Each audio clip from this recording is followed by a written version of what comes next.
Well, here's the update on the Rabbit. I haven't done anything with it lately because it's kind of pissing me off.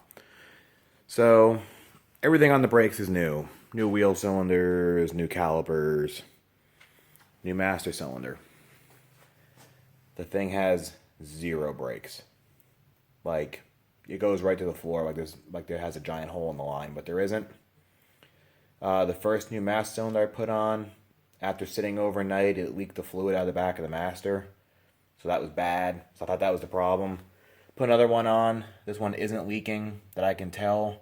No, still no brakes. Trust me, and I know how to bleed brakes. It gets no air out of any wheel. I bled like 2 quarts through it, not a bubble of air comes out.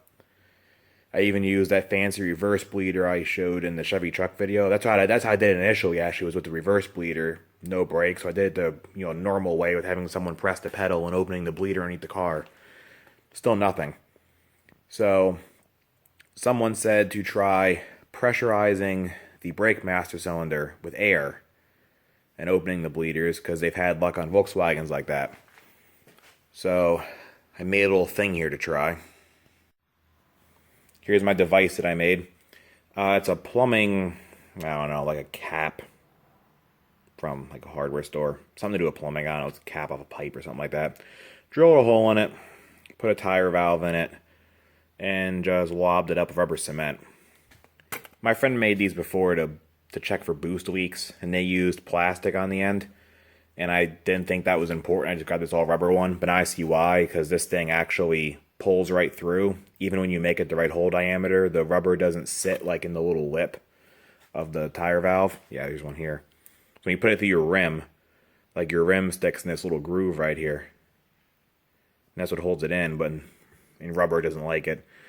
So I tried the rubber cement, and we'll see if it does anything here. Well, we're already on to Mark II of the design here. When I tried to just put the freaking tire pressure hose on it, the fitting just fell out. So, yeah, in retrospect, should have used a plastic one. What I did here was I took some pipe fittings, sandwiched washers in between of them to like seal on the rubber there, and I just cross-threaded it into this blowgun. So yeah, we'll see how this works. Okay, so I have this hooked up to a little baby compressor so I don't blast it with like 160 psi of shop air.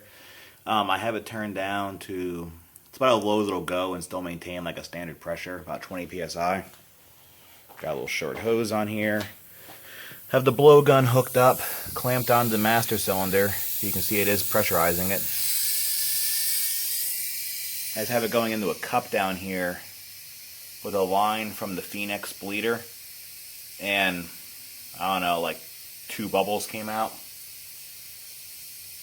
Not much going on. It is pushing fluid out. Can't really see in the video, but it is slowly pushing the fluid out. Update you in a minute here. Well, good news. That did jack shit. Still have no brakes. Bled every wheel. I got no air out of any wheel. So that bubble or 2 I got out, I think was just what was in between the hose and the bleeder. Oop, stripped in this freaking brake fluid here. So bled all the wheels, no air out, and the pedal goes right to the floorboard. It goes a little bit off, but as I'm holding it right now, it just sinks. So the only thing I can think of is that the master cylinder is bad. Like the new one again. Well, it's a reman. So, unless anyone has any better ideas, I'm going to try to, I think I can get a new one. I think I'm going to try that and give up on these remans. Hopefully that fixes it. I'll let you know if it ever gets fixed.